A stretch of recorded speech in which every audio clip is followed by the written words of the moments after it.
Bonsoir à tous, je suis très heureuse de vous retrouver ce soir et vous saurez pourquoi dans un instant. Bienvenue. Les personnes de troisième âge ont changé et leur sexualité aussi. Il n'y a pas d'âge pour parler d'amour, mais la sexualité au grand âge paraît pour certains un sujet honteux, un tabou. Y a-t-il d'âge de fin pour la vie sexuelle? Comment les seniors doivent entretenir le désir charnel? Quel rapport entre activité sexuelle et vieillissement? Comment le faire et quand? Comment avoir une vie sexuelle épanouie? Nous parlerons sans langue de bois de cette thématique. Déjà installée sur ce plateau, Madame Véronia Kangbe, vous êtes coach en sexualité. Vous préférez Lady Emeraude. Bonsoir et merci d'avoir accepté notre invitation. Bonjour. Vous partagez le plateau avec Dr Philippe Benou. Vous êtes médecin gériatre. Merci à vous également pour avoir accepté une nouvelle fois notre invitation. Merci aussi de m'avoir invité. Je reste avec vous, Dr Benou. Avant de passer l'élément témoin, pourquoi la sexualité, comme à l'adolescence, semble un sujet tabou quand on prend de l'âge alors qu'on en a déjà l'expérience? Ça a toujours été un sujet tabou, quel que soit l'âge, surtout de façon socioculturelle. À partir du moment où les personnes âgées sont près de l'âge, on leur retire pratiquement entre griffes, on leur retire leur sexe. On les voit asexués. Donc, d'où le côté tabou du sujet. Lady Emeraude. Je vais dire également, je vais sur le médecin, mais il y a surtout en Afrique un pan de l'histoire qu'on oublie, c'est qu'on a tendance à assimiler les personnes âgées comme étant des dépositaires de la sagesse. Du coup, c'est des personnes entre griffes qu'on ne voit plus vraiment sous ce temps avec le désir et tout ce qui va avec. C'est l'âge où il faut rester sage, s'occuper des petits-enfants et tout. Alors que c'est plutôt, comme je dis, l'âge n'est qu'une question de chiffres. C'est dans la tête. Nous allons écouter quelques personnes de troisième âge sur l'amour et la sexualité et on revient dans un instant.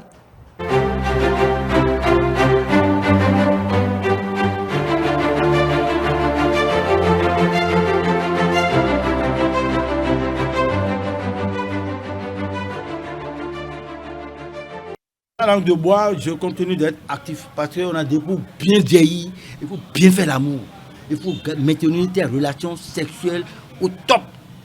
Ça c'est clair, c'est net. Quelqu'un qui ne le fait pas, ça veut dire que il n'exerce pas son corps à bien vieillir. Il n'y a pas en réalité d'âge pour l'amour. Ça c'est ma conception.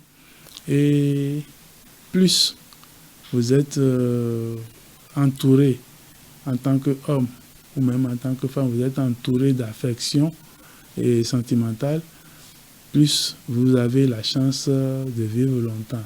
À tout âge, dès qu'on a commencé, plus on en fait, plus on en veut. Et moins on en fait, moins ça dégoûte. Il n'y a pas d'âge limite pour aimer, pour avoir des sensations, pour avoir des désirs. D'ailleurs, il n'y a même plus de risque quand on a déjà 60 ans de tomber enceinte, tout ça. Donc, c'est à volo. Quand on est jeune là, jusqu'à l'âge de 40 ans, tout ça, vous devez faire au moins 40 fois par mois. Par mois. Ça, c'est vrai. Il ne faut pas à peine de tout ça. Ça permet alors de lubrifier tout le système qui concerne soit la vessie, soit l'urètre, soit la prostate. Mais quand on est de notre âge, on a parti des 50 ans, on ne va jamais rater. Au moins 20 fois par mois. Lorsque vous avez un certain âge, lorsque vous avez mon âge par exemple, vous n'êtes plus aussi compétent, aussi performant. Le rythme diminue sérieusement. Mais l'envie y est toujours et une fois en passant, une fois par mois, une ou deux fois par mois, lorsque vous êtes avec votre partenaire, c'est toujours avec plaisir qu'on échange. De dire un autre mémé, et aussi certaines fois, arriver à un certain âge après la ménopause, là, repousse l'acte sexuel. Et Pépé est obligé de se contenter de bon, d'accord, tu as refusé, bon, on reste là et on commence à mijoter. Alors que. Mais c'est les hommes, la situation inverse que les hommes ne supportent pas eux. C'est ça ce que nous subissons, nous les femmes. Quand l'homme, lui, il se retrouve revigoré, que la femme, bon, c'est les arthroses, il faut aller en rhumatologie, il faut faire ceci. L'homme, lui, n'attend pas tout ça, hein, jusqu'à ce qu'il soit bloqué aussi. Tu vois, le monsieur, il est tout le temps au dehors, il est en vadrouille, et puis tu vois, il revient, c'est tout ça qui donne du dégoût. C'est ça. On a bien envie, et puis, mais quand c'est un partenaire assez chic, qui connaît votre valeur et tout ça, ah ouais, on s'amourache à chaque instant. Hein. Et voilà, il n'y a pas d'âge pour l'amour. Lady Emeraude, vous avez écouté l'élément témoin. Qu'est-ce que cela vous inspire? C'est vrai, tout comme le premier témoignage, il n'y a pas d'âge. C'est pas comme l'amour, le sentiment où on dit de 7 à 77 ans. C'est jusqu'à ce que la machine ne fonctionne plus. En tout cas, pour ce qui est des hommes. Et il faut comprendre que plus on le fait effectivement, plus l'envie reste. Donc, moi, je le dis, l'âge où il faut le plus avoir des rapports sexuels, c'est quand, justement, on a dépassé la ménopause. Il n'y a pas de risque et c'est bon pour la santé, c'est le sport. C'est bon pour les vieux, ça...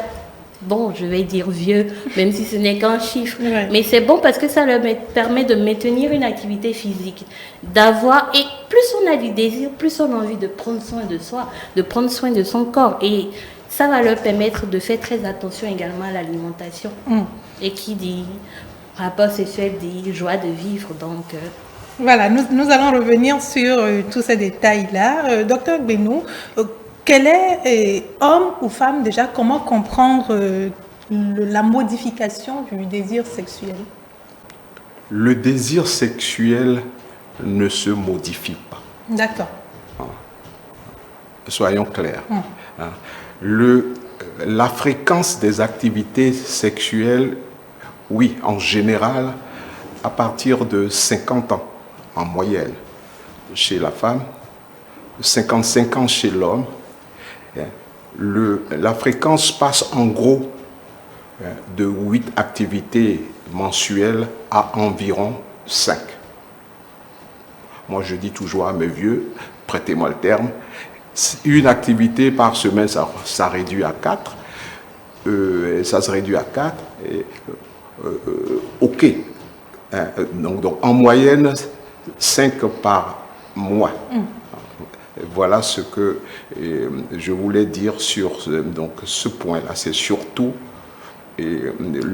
alors de façon physiologique. Oui, de façon physiologique. De façon physiologique. Mais le désir, il n'y a pas de corrélation entre l'âge et le désir. Dire que parce qu'on est âgé, il n'y a plus de désir.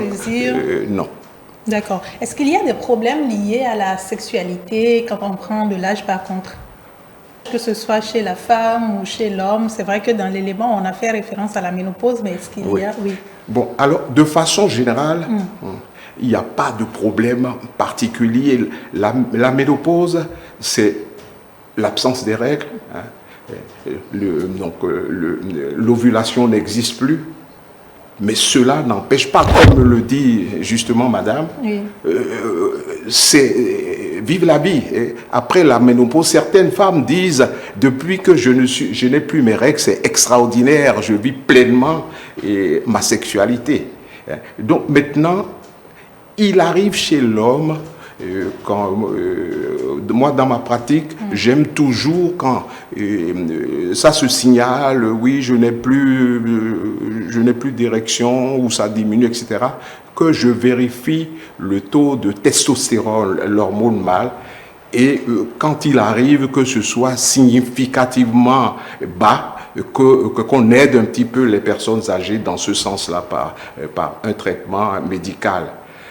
Chez la femme, il y a beaucoup de choses qui peuvent intervenir pour perturber. Donc, c'est des petites choses qui, peut-être mises bout à bout, peuvent sembler faire baisser, mais sinon de façon physiologique, il n'y a pas de raison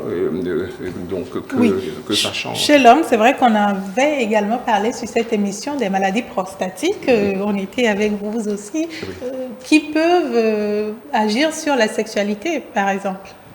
Je me refuse les idées reçues. D'accord. Hein. Les problèmes de maladie peuvent interférer. Et bon, quand on n'est pas désagagé dans sa tête, on n'y pense pas. Hein. Effectivement, les maladies peuvent faire que le désir, qu'on puisse dire que le désir a diminué. Ça, c'est vrai. Bon, il faut aussi tenir compte de certains autres facteurs, par exemple le veuvage, les séparations, si vous voulez, et qui peuvent faire que se greffer et qui semblent faire diminuer, si vous voulez, le désir. Mais de façon générale, à mon avis, il n'y a pas de problème. D'accord. Pendant qu'on y est, vous avez parlé de consultation. Avant de revenir à vous, Lady Emeraude, est-ce que vous recevez des cas en consultation spécifiquement pour des questions liées à la sexualité? Je parle de femmes parce qu'on sait que les hommes n'ont pas souvent de problème à parler de sexualité.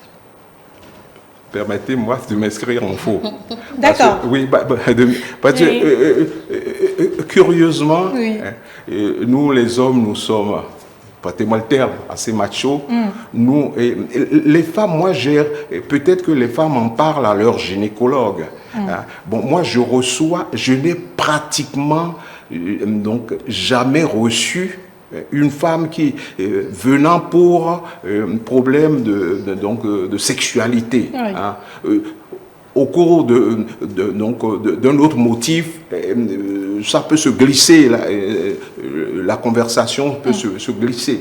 Mais par contre, l'homme, surtout quand il est en face d'un vieux médecin, si vous permettez, il est plus à l'aise. Et moi, je reçois des gens en consultation en disant « Ah, docteur, et la chose ne marche plus. » Donc, c'est plutôt fréquent.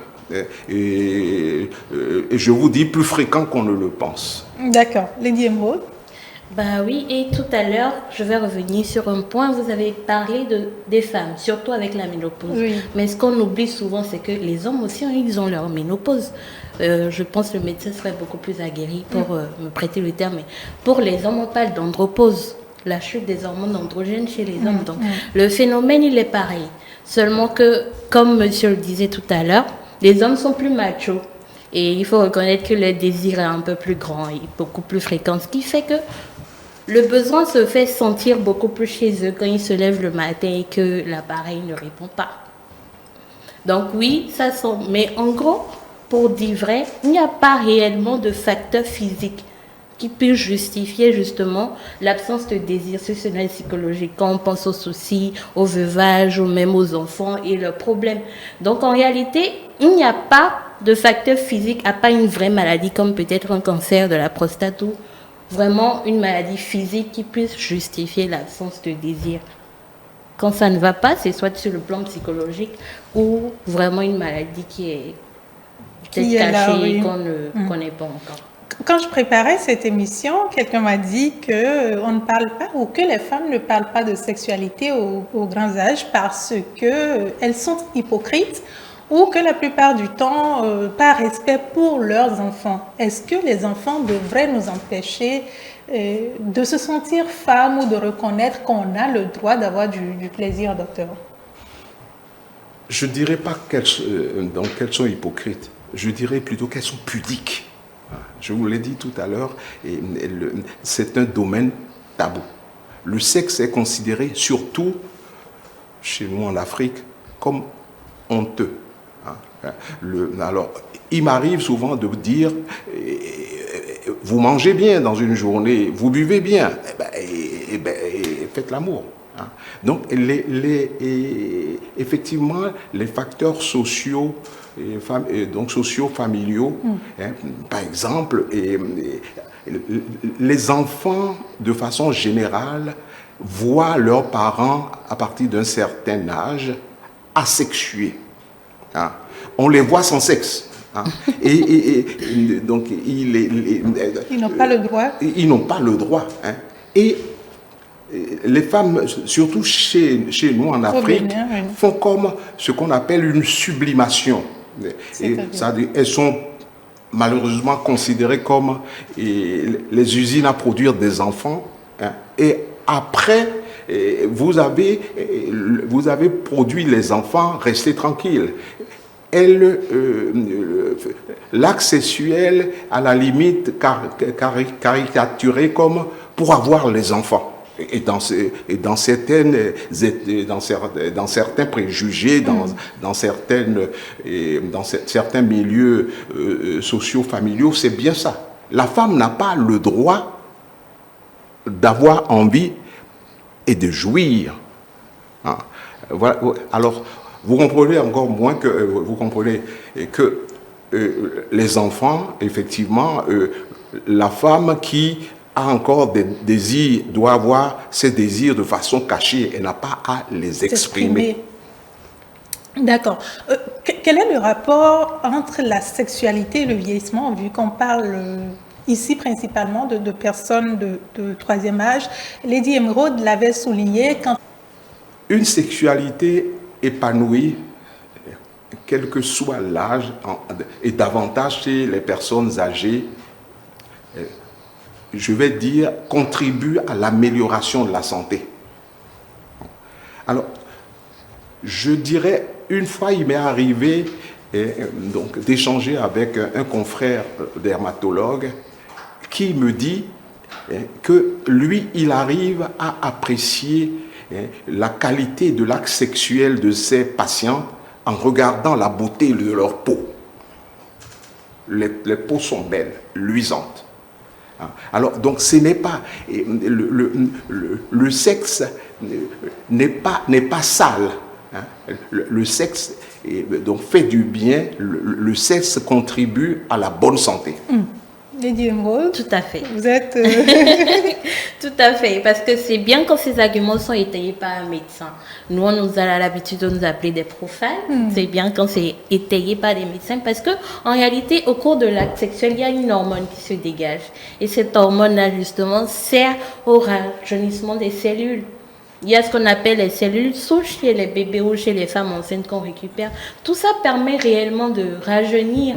Il y a l'hormone de la joie et du plaisir qui se dégage aussi. Donc, plus vous avez des rapports sexuels, comme je le dis vraiment à tout le monde, plus vous êtes jeune et plus vous respirez le bonheur. C'est très important. J'ai parlé de sexualité épanouie. Pour vous qui êtes coach en sexualité, quand on utilise le terme sexualité épanouie, qu'est-ce que vous y mettez?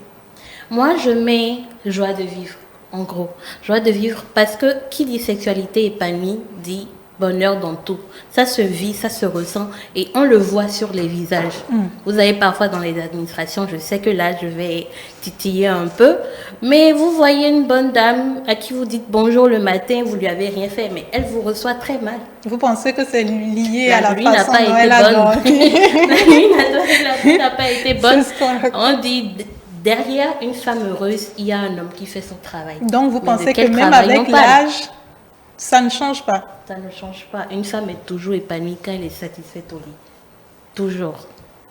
Docteur Gbénou, comment renouveler le désir quand on est en couple? Il faut d'abord considérer l'acte sexuel comme un jeu amoureux. Et on ne joue pas seul. On joue en équipe, on joue à deux. Alors donc, il faut... certains disent que le désir baisse avec le nombre d'années de couple, donc de vie de couple. Oui. Possible si on vit dans la monotonie, dans le quotidien, s'il n'y a pas renouvellement. Alors, pour moi, l'imaginaire érotique toujours présent. Les fantasmes, il ne faut pas les négliger, les simili.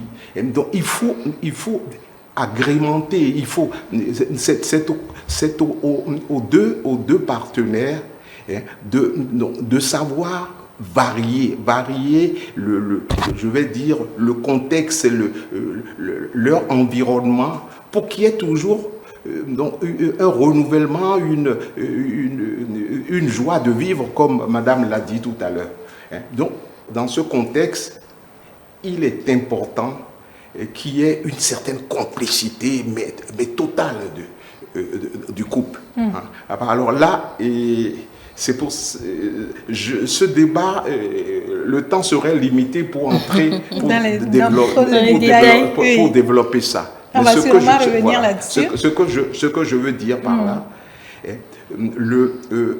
faire l'amour doit être un geste d'amour. Ça, c'est très important. À partir du moment où des réflexions, c'est quoi ça, tu m'as réveillé en pleine nuit, c'est pas bon, t'es bon à rien. Et l'homme, surtout, en Afrique, croit que il faut qu'il ait des performances. Plus l'érection est au maximum, plus il croit qu'il assure. Donc, c'est trop court, mais j'espère avoir répondu un petit peu. Lady Emeraude était en train de sourire depuis le moment, oui, pour vous. Oui, parce que là, il dit effectivement tout ce que je voulais dire. Et également, il y a une chose. Oui. À partir d'un certain âge, l'acte sexuel ne doit plus être bestial. Excusez-moi le thème, mais c'est vrai. Ça doit plutôt être beaucoup plus sensuel. Tendre. Oui, parce que c'est ça qui permet au désir de rester malgré cet âge. Il faut prendre du temps beaucoup plus pour les préliminaires, le côté sensuel du couple. C'est là qu'il faut vraiment s'amuser, en fait. Découvrir, vous faites découvrir de nouvelles sensations à votre partenaire. Vous êtes libre, vous êtes vieux. Vous n'avez plus de charge en griffe. Les enfants sont déjà assez autonomes. Donc, amusez-vous. C'est vraiment en ce moment qu'il faut s'amuser et se tendre beaucoup plus vers le côté sensuel. On ne va pas, excusez-moi le thème, mais vouloir utiliser des positions acrobatiques au risque de se créer un rhumatisme et des problèmes après. Mais il faut vraiment apprendre à connaître son partenaire à ce moment-là. Oui, on dira peut-être que sur cette émission, on n'est pas dans la réalité. Ça, c'est du réalisme parce que nous sommes dans un environnement où encore vieux, nos parents ou nos grands-parents continuent de travailler, sont dans des maisons occupées par toute la collectivité. Ils n'ont pas du temps, de l'espace pour eux-mêmes. Comment est-ce que dans tout ça là, on peut encore réfléchir à se faire plaisir, à aller au sexe tendrement? C'est pour ça que je dis c'est très important de penser aux deux. Avant les enfants, c'était un couple. Pourquoi est-ce qu'il faudrait alors supposer que parce qu'il y a des enfants, le couple n'existe plus? C'est ça ce que le médecin disait. À partir d'un certain âge, on a tendance à asexuer les parents, mais non. Est-ce que la femme a le droit de dire qu'elle a envie? C'est son droit le plus absolu. Comment elle le dit? Elle le dit de plusieurs façons. Elle peut le dire avec une jolie lingerie fine, un bon repas le soir, dans des décors assez... Même à 110 ans. Oui, justement, c'est l'âge où il faut s'amuser. Il n'y a pas de risque d'avoir des enfants, alors pourquoi ne pas le faire matin, midi et soir? D'accord. Nous allons passer à la rubrique du sage et on revient dans un instant.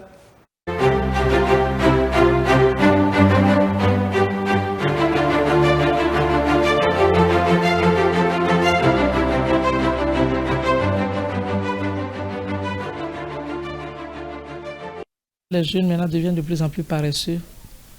Ils attendent tout de l'État. Or, l'État nulle part maintenant n'a plus de possibilité de faire face à tout ça. Que les jeunes aient de plus en plus prennent l'initiative de se mettre ensemble pour créer. Or, c'est le grand problème en Afrique et au Bénin. On n'a plus confiance en l'autre. On se méfie. Et plutôt que de rester ensemble, de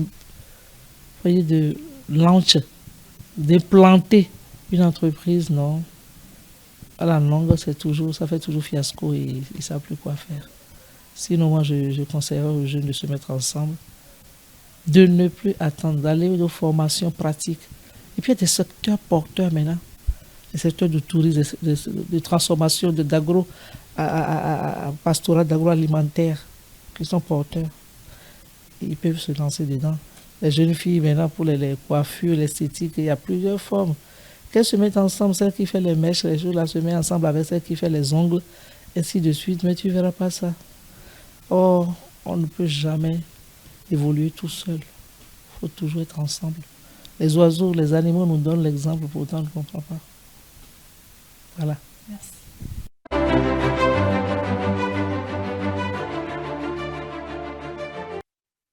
Voilà, dans la capsule du Sage ce jour, Madame Marie-Christine Sonon nous interpelle sur l'importance de se mettre ensemble pour relever les défis de la vie.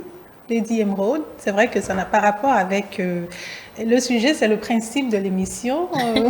Un mot là-dessus. Justement, en tant que jeune, je pense qu'elle a raison sur un point.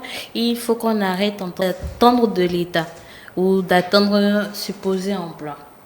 Il faut créer de la valeur, il faut créer des entreprises. Dès que vous avez une idée, si vous remarquez que vous ne pouvez pas y arriver tout seul, pourquoi pas ne pas évoluer en communauté plutôt que de vouloir tout le temps être en train de demander de l'emploi. Le marché, il est tel qu'il est.